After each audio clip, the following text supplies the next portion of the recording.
The outsider, people will want to know, how has the sport been able to get away with it for so long, with the testing that does take place or has taken place? There's a limitation of what the science behind the testing can do. So some of the drugs that they use have very short half-lives. They leave the system so quickly that, no matter how frequently you test, you're going to struggle.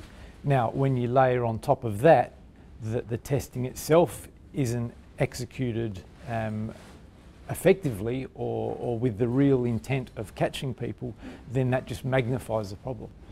So what are you calling for to change that? I think the people who decide who gets tested, when they get tested and what drugs they get tested for needs to come outside of the UCI so that it's someone independent. There's no possibility of favouritism or deciding, look, we shouldn't be testing our stars because that might become embarrassing for the sport. There might be some interim pain, but in the long term it's going to be good for the sport and most importantly good for the riders because they'll be able to say, look, there's no favouritism here, we're doing everything we can. You say interim pain, what do you mean by that?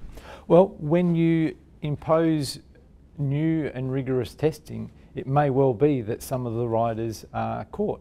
Now, I'd like to think that before very much longer, we can get the riders on board and start working with them so that there's actually a change in what's happening. So, in the medium term, I'd like to think that the riders are working with us to get to the future.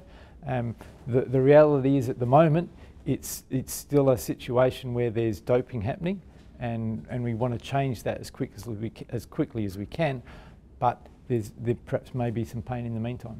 The riders are saying they're almost compelled to take it under orders. Do you think it's a matter of changing responsibility for the doping? Yeah, I'm very much of the view that it's the environment that has led to this situation. I mean, you put good people into a bad environment and some of them will make bad choices.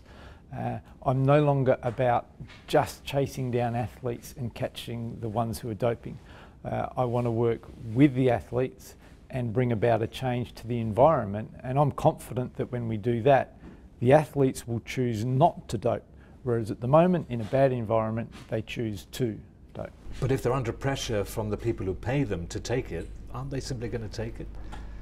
If they're under pressure from the people to take it, yes, but what we want to see with the Truth and Reconciliation process is the riders tell us, what are the circumstances that put you in a position where you chose to dope? Was it the doctors? Was it the team management? Once we find that out, we can bring rules in to dissuade that from happening again. And certainly, I have no sympathy for a manager or a doctor who is telling the athletes to dope. We need to get rid of those people. The UCI are undertaking their own inquiry. Why do you think it needs another group to pretty much do the same thing? I think there's two steps.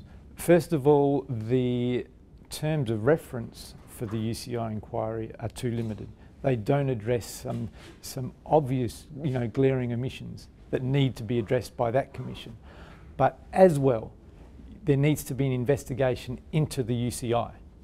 And the commission that the UCI have brought about investigates just the situation with Lance Armstrong. It needs to go much deeper, and that has to be a separate investigation into the UCI itself. There's an uphill struggle here to get the public on board because they've become very cynical about the whole thing. That's going to take a long, long time. Understandably, and I think there's a real risk of a burnout. People just get so sick of hearing these, terrible stories. And it's over and over again, okay, cycling doping. I think we need to change now because we can't keep going like this. Sooner or later, the people will give in, and it's a horrible prospect that they would then sit back and say, you know what, I don't care anymore, whatever, let's just let it go on. We need to address it and retrieve it before that happens. That's great.